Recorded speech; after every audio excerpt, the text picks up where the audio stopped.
Hey guys, welcome back to my channel. My name is Micah. This is Winston. You guys are rocking with us on Micah's Intellectual Corner. On today's episode, we're diving back into some Epic History TV. This is Belisarius, War and Plague. Without further ado, just like always, we're just going to dive right into it. 540 AD. Khosrow, Sassanid king of Persia, is invading the Eastern Roman Empire. His huge army marches along the banks of the Euphrates River. Sura falls before them. Hierapolis is ransomed for 2,000 pounds of silver. Berea burns. Then, to the horror of all Romans, Khosrow takes Antioch, second city of the empire, the Roman capital of the Near East. The city burns. Soldiers flee. Civilians are massacred. The historian... Yeah, and to the Romans, I guess, to their credit, or I guess you can say, most of their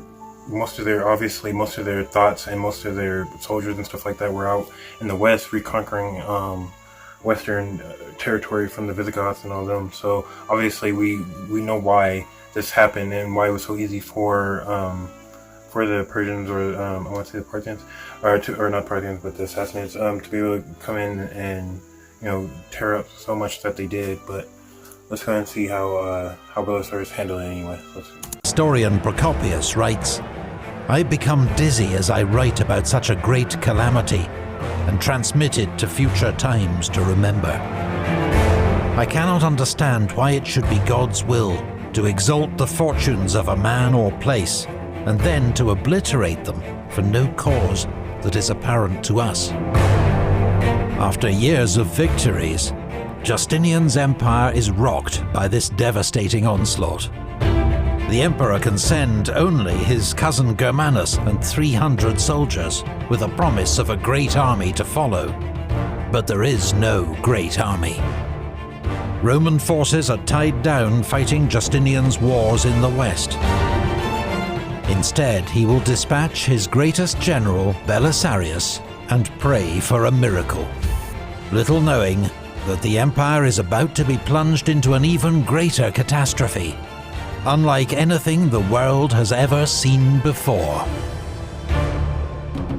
Yeah, and if you don't know what he's talking about, I'm pretty sure he's talking about the Plague of Justinian, which is the very first time Europe and the Western Hemisphere really gets to see the Black Plague, and it's also the beginning of the end for the Byzantine Empire, because at this point, this is when it starts to shrink, and it shrinks all the way down to literally the city of Constantinople until it's besieged and no more. So pretty crazy to see that this is the turning point of the empire, and I guess one of two different turning points of the empire. But in my opinion, the Plague of Justinian though is pretty interesting. It's like one of those ancient plague type, like when I think of it, I think of I don't know, it's just ancient plague, like everyone is just suffering, the king, like everyone's suffering. It's just, I don't know, almost kind of like a zombie movie, I guess you can say. But in case, let's go ahead and keep going though.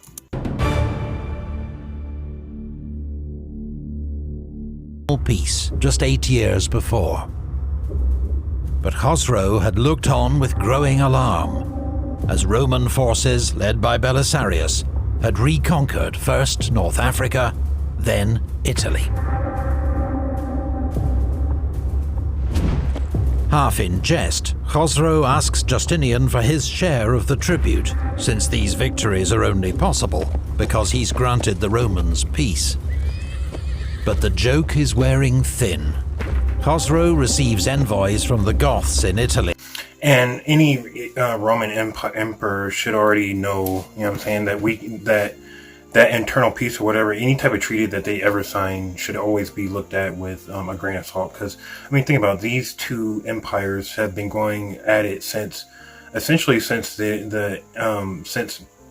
was deceived or perceived right after the fall of the Macedonian Empire, that Alexander the Great forged and all that stuff. So after, it's just, and even after that, even before that, the Persian empires, so it's just one of those things, like, that empire is always going to be there. It's always going to be your rival unless you conquer it, and it's probably never going to happen again. Obviously it never happens again,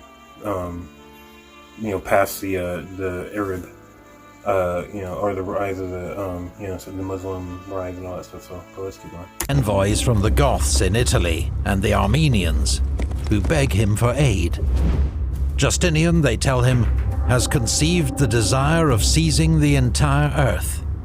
He will march against the Persians with those he has already enslaved, respecting neither the name of friendship nor any of his sworn promises. In 540, Khosrow accuses the Eastern Emperor of paying Huns to raid Persian land and trying to bribe his Arab allies to switch sides. Then he attacks. Justinian has stripped the frontier of its best troops to reinforce his army in Italy. There is no Roman force that can stand up to Khosrow's invasion. Antioch is sacked.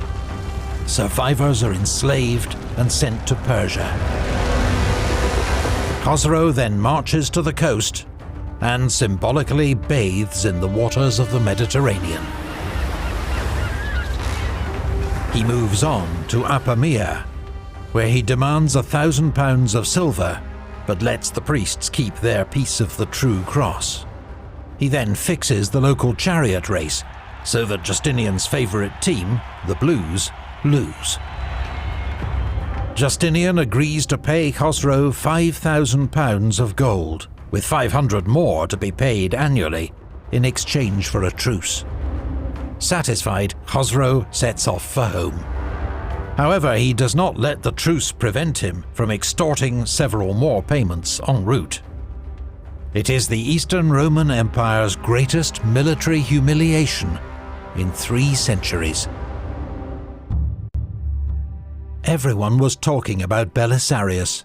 He was credited with 2 victories such as never before fallen to the lot of one man. He had brought 2 kings captive to Constantinople, and beyond all expectation, had made Roman spoils of the nations. Yeah, if I was any Roman Empire, not just Justinian, any Roman emperor, I would, F all that stuff. I would make all types of, efforts to make peace out in the West. And then, this dude, I would probably send someone out further east to their eastern province, or their furthest eastern province, and see whatever kingdoms on that side, pay them to help, pay them to essentially start war with them, and let them know, hey, you can invade from this side, I'm invading from this side, and then pay whoever else I can pay to, essentially, this is going to be some freaking, Ironheart's freaking rules, I'm paying some people to take you out right along with me, you're not going to get away with that, but that's just me. Let's keep going. And wealth of Geseric and Theodoric. In the Eastern Roman capital, Belisarius has been welcomed back from Italy as a hero. He and his entourage draw admiring crowds wherever they go. But he does not have long to enjoy his success. In early 541, Justinian sends Belisarius east to take command of Roman forces in Syria and ensure there is no repeat of the previous year's disaster. Belisarius's wife, Antonina, has accompanied him on previous campaigns to North Africa and Italy and proved herself a valuable advisor and deputy. But this time, she remains in Constantinople to advise her friend and patron, Empress Theodora. Belisarius gathers all available forces at Dara, site of his great victory 11 years before. He has his own household troops, the elite Bucellari, Ostrogoths who've joined him in Italy, Rome's Hassanid Arab allies, led by Al-Harith, and several thousand Limitani, the Empire's frontier troops. And I know Epic History TV was saying that, a lot goes into their research for these different videos, and that's why we see. But that's one reason why we see the different question marks on at the end of every one of these is because, and I forget his name, please forgive me, but Belisarius is a historian. He didn't really keep precise numbers for their troops and stuff. He kept like one here or one there, but for the most part it's like kind of vague and stuff like. So a lot of these are what they're thinking, what should be accurate for the time period for the battles and stuff like that. So they did do a lot of research and a lot of different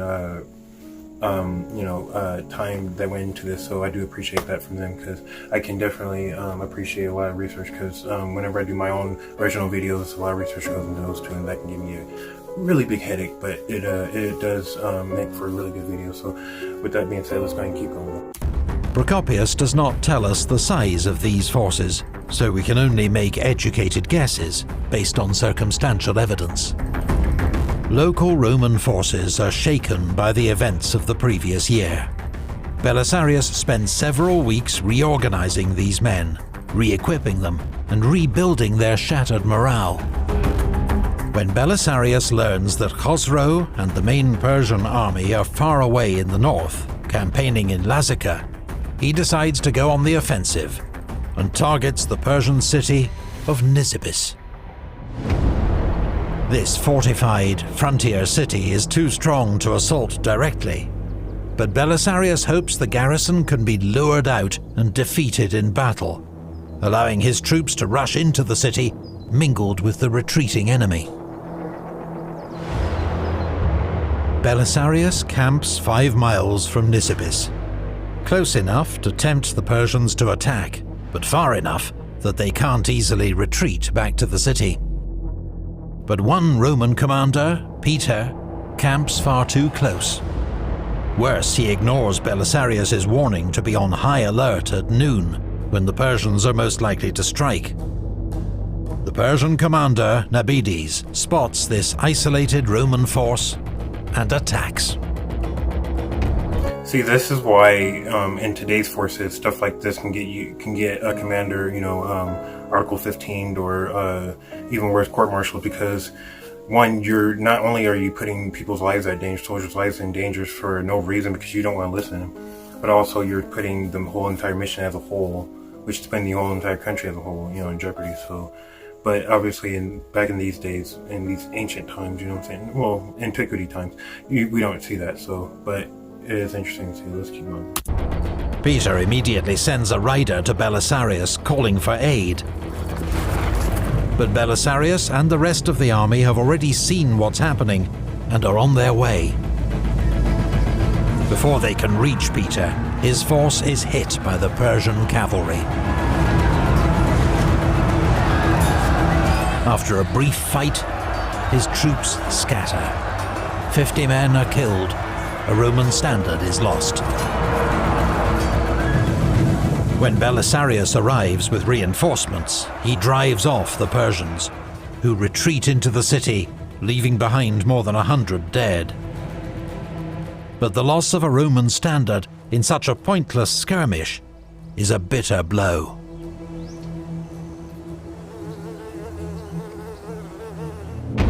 Belisarius marches on to the Persian fort at Caesarion. His first attack is repelled. He digs in for a siege, while ordering Al-Harith's Arabs and 1,200 Bukhilari to cross the Tigris River and raid deep into Assyria. It has been many years since the Romans have raided this far into Persian territory. There is little resistance and much plunder. Yeah, I'm sure the defense is obviously, because it has been probably hundreds of years since, this has been done. Obviously those defenses and the people there have, obviously, I'm sure that's what he's, pointing to. They're just the defenses and their, their head wasn't on its head was to speak and all that other stuff. So it's pretty easy picking. But, I'm sure it's very effective too, especially with all the farmland out there and stuff being picked off. I'm very sure it helped out a lot with the siege anyway. Let's keep going. Cisarenon runs out of food and surrenders to Belisarius. But the Roman general has run out of time. His troops are exhausted by the extreme summer heat, and a third are sick. His limitani wish to return to their homes, now threatened by the start of the Arab raiding season.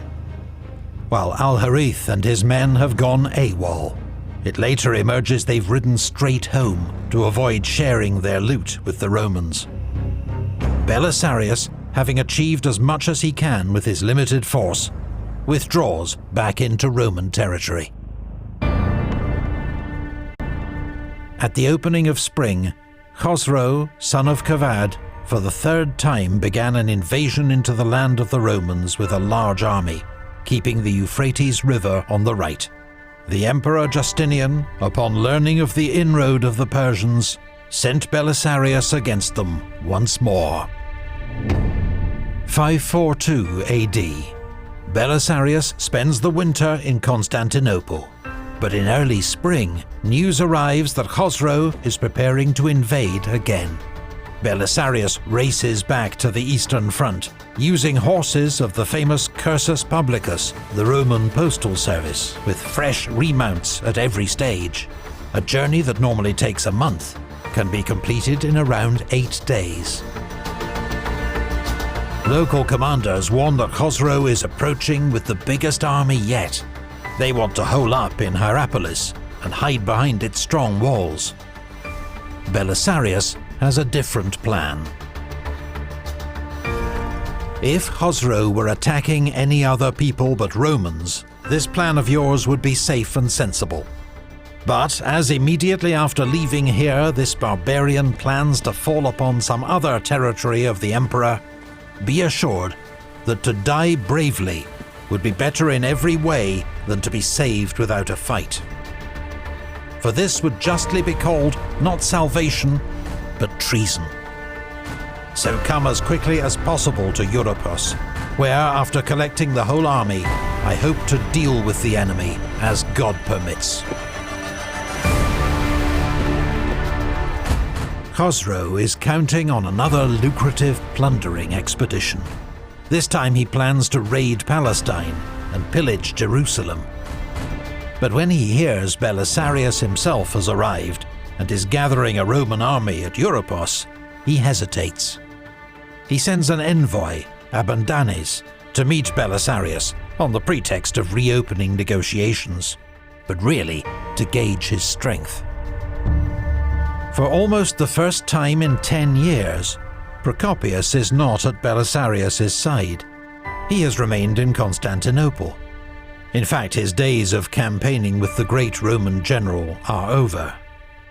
Nonetheless, he provides a detailed description of what follows. Belisarius meets Khosrow's envoy far from the Roman camp, surrounded by an imposing number of his most fearsome warriors, including Thracians, Illyrians, Goths, and Vandals. They have been hand-picked to make an impression. All are tall, strongly built men, armed to the teeth, and seem completely unconcerned by the arrival of a Persian envoy. Belisarius himself speaks in a carefree manner. This course that Khosrow has chosen is not how men usually behave. If other men... Well, I mean, I'm sure because a lot of them probably have never even met, a Persian envoy, and if they have, they're not, bothered by them because most of them live out, west, so they've never been bothered by Persians, they have no reason to fear Persians, so it would make sense to pick them because, they would be the most less to care, I guess, so. This course that Khosrow has chosen is not how men usually behave. If other men have a dispute with their neighbour, they first try to negotiate with him, and only go to war if they do not receive satisfaction. But he first comes into the midst of the Romans, and then makes suggestions about peace. With that, Belisarius dismisses the envoy. The envoy returns to Khosrow, and urges the king to avoid battle at all costs. The enemy are not like any men he's seen before. They are formidable and disciplined. Their commander is wise and imposing. The king should withdraw as soon as possible. Khosrow takes his advice. The Persian army crosses the Euphrates and marches home. Belisarius appears to have bluffed a stronger enemy into retreat and saved huge swathes of the empire from plunder and pillage. According to Procopius, the Romans praised Belisarius. He seemed to have achieved greater glory in their eyes by this feat than when he brought Gelimer or Vitiges captive to Constantinople. In truth, it was an achievement of great importance and deserving great praise, at a time when all the Romans were hiding in terror behind their defences. Belisarius and his Bucellari, putting on a show that is so intimidating and deceptive that the Persian king abandons his campaign. It's a famous and memorable scene. But did it ever happen? Many historians believe that something even more terrifying caused Khosrow's rapid withdrawal. He'd discovered the empire was riddled with plague. During these times, there was a pestilence which came close to wiping out the whole of mankind. And I can see that it was probably that too, but if I'm not mistaken, I'm not 100% sure where it started, but I'm sure he'll tell us here, but if I'm not mistaken, it started in Egypt, if I'm not 100%. But let's see if I'm right. Whole of mankind. Now, in the case of all other scourges sent from heaven, some explanation or cause might be given by daring men. But for this calamity, it is quite impossible either to express in words or to conceive in thought any explanation, except, indeed, to refer it to God. The 6th century world is full of strange and mysterious phenomena. Sometimes even a highly educated man like Procopius can only record his observations and trust in God. Of the year 536, he wrote, "It came about during this year that a most dread portent took place. The whole year the sun gave forth its light without brightness, like the moon, and it seemed much like an eclipse, for its beams were not clear, nor like those it usually makes. From the time when this thing happened, men were free neither from war, nor pestilence, nor any other thing that brings death."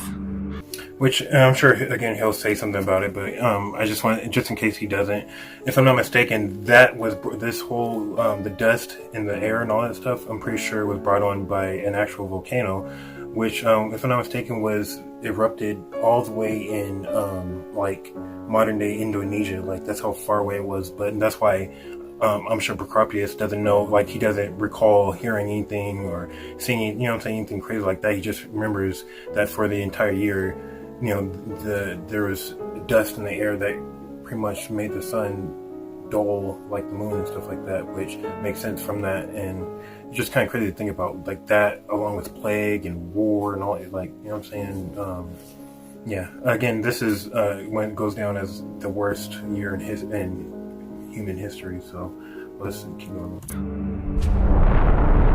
Experts now believe Procopius was observing the atmospheric aftermath of a massive volcanic eruption. In fact, a cluster of volcanic activity around this date would help to trigger what's become known as the Late Antique Little Ice Age. Its impact is impossible to measure, but it may have contributed to food shortages and worsened the famine that Procopius witnessed in Italy. Such shortages made the population weaker and more vulnerable to what came next. It originated among the Egyptians who live in Pelusium. From there it branched out in 2 directions. The first moving to Alexandria and then the rest of Egypt. The second coming to the Palestinians who live by the border of Egypt. Plague is first recorded in the Nile Delta in 541. It spreads across Egypt and into coastal Palestine. In spring 542, it reaches the... And can you imagine the Black Plague in a port like like, and freaking Alexandria and stuff like that, and how fast it must have spread. You know what I'm saying? I mean, you know how densely compacted the population was in Egypt at that time, like compared to in the 1300s when it hit freaking Kaffa, and then eventually you know, I think Syracuse and all that. Like, it's just crazy how much like more that probably spread it. But this was an ancient time, antiquity. Like, obviously they didn't, like, you know what I'm saying, if in 1300s they thought it was fleas, and some freaking corners of Europe thought it was freaking Jewish people and all this other crazy stuff. And can you imagine what they're thinking? Like, they're probably thinking, you know what I'm saying, they weren't praying hard enough. They're probably thinking, you know, all types of religious stuff, I'm sure, tied mainly to religion, but just crazy to think about. Let's do it. 542, it reaches the imperial capital, Constantinople. It spreads rapidly across the empire.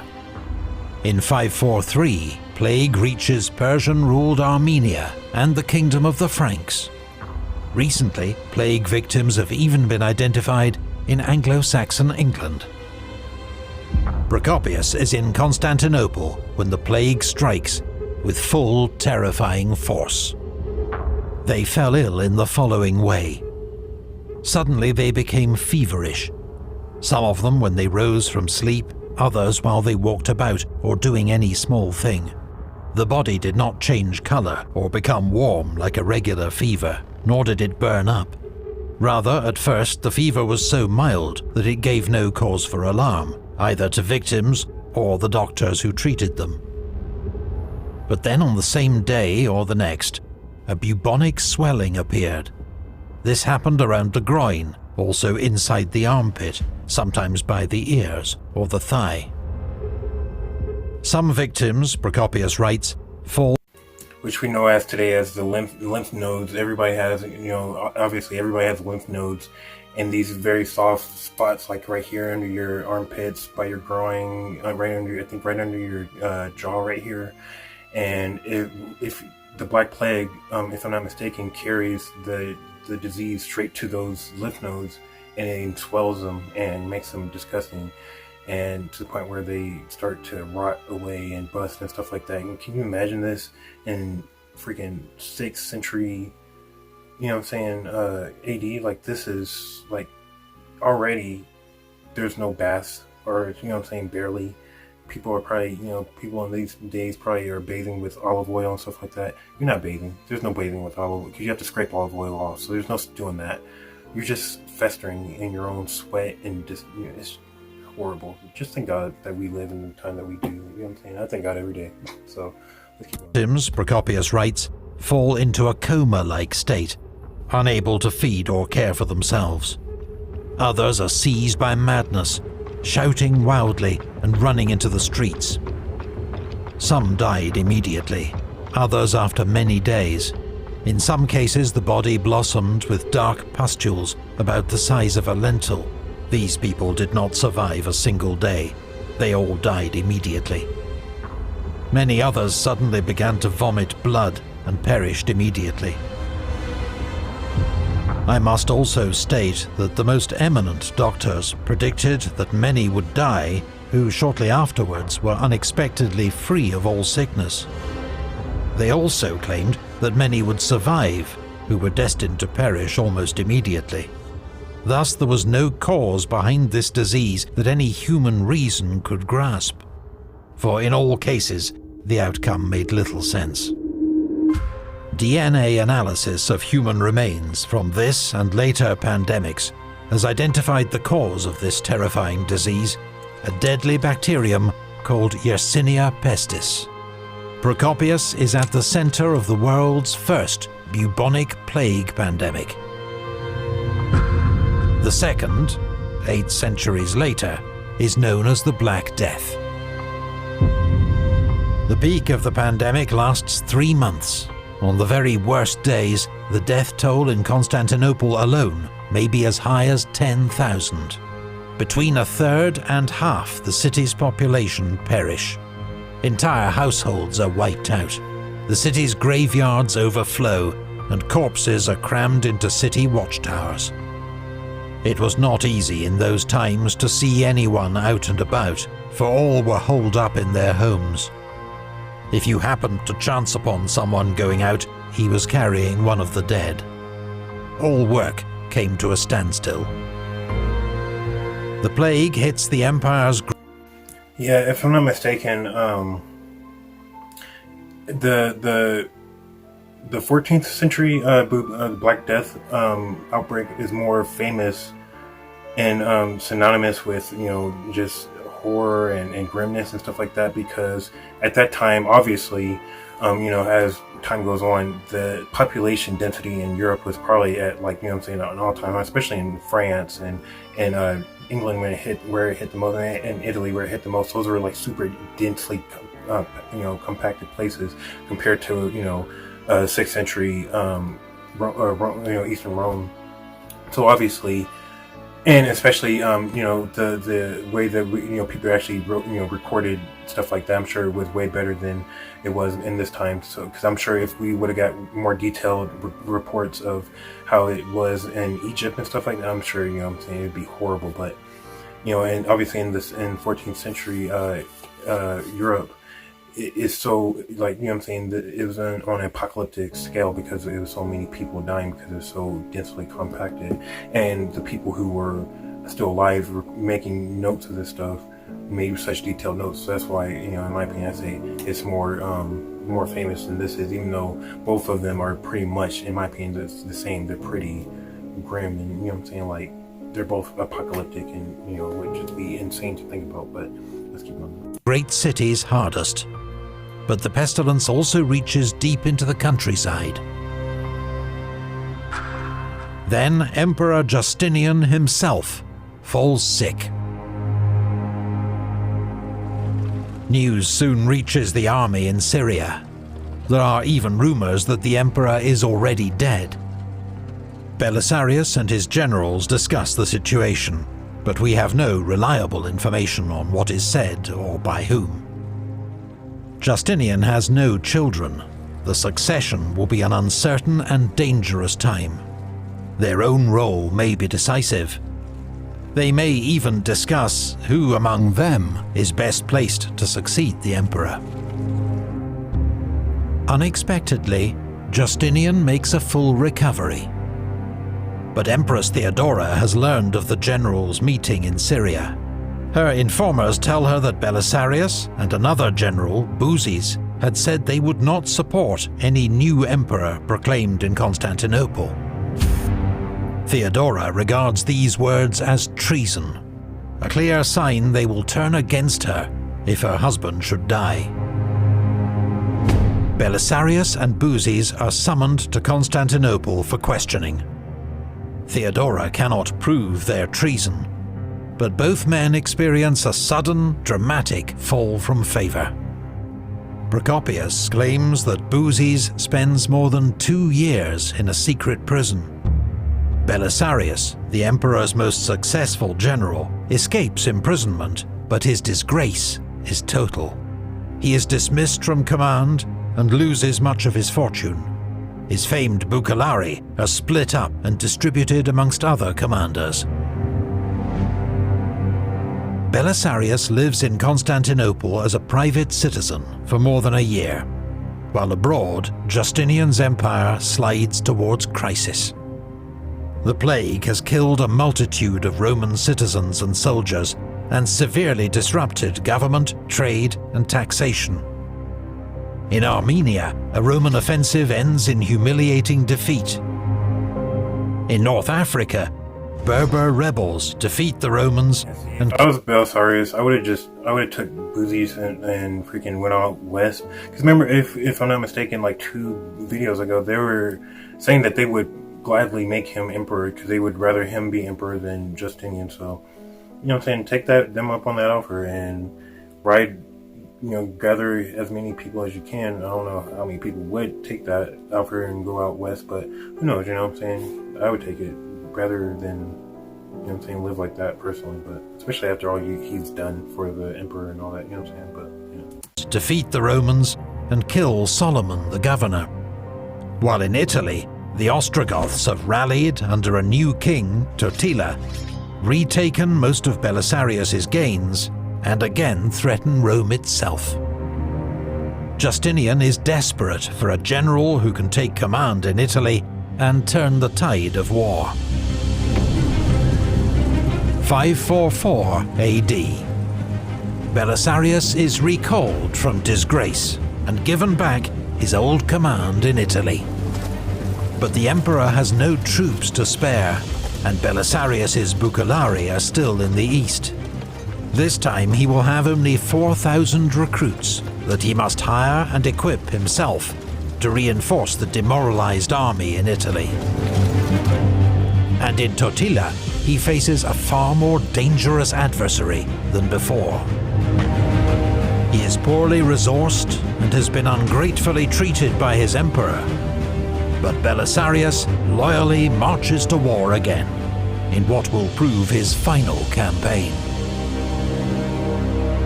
Big thanks to Legendarian for providing our Total War Attila gameplay footage. Guys, we'll go ahead and end it right there. So yeah, it's just one of those things where, I don't know, he's like, cause I feel like any other freaking general out there would have definitely took the offer of, you know what, why am I, saying sacrifice? Obviously there's pride and honor, super honor in there, but still, I'm saying, when being belittled like that, I don't know. But, and again, thank you guys again for joining me on another episode of Mike's Intellectual Corner. I appreciate you guys for joining me. Say peace out to Winston. I'll see you guys when I see you. I'm out.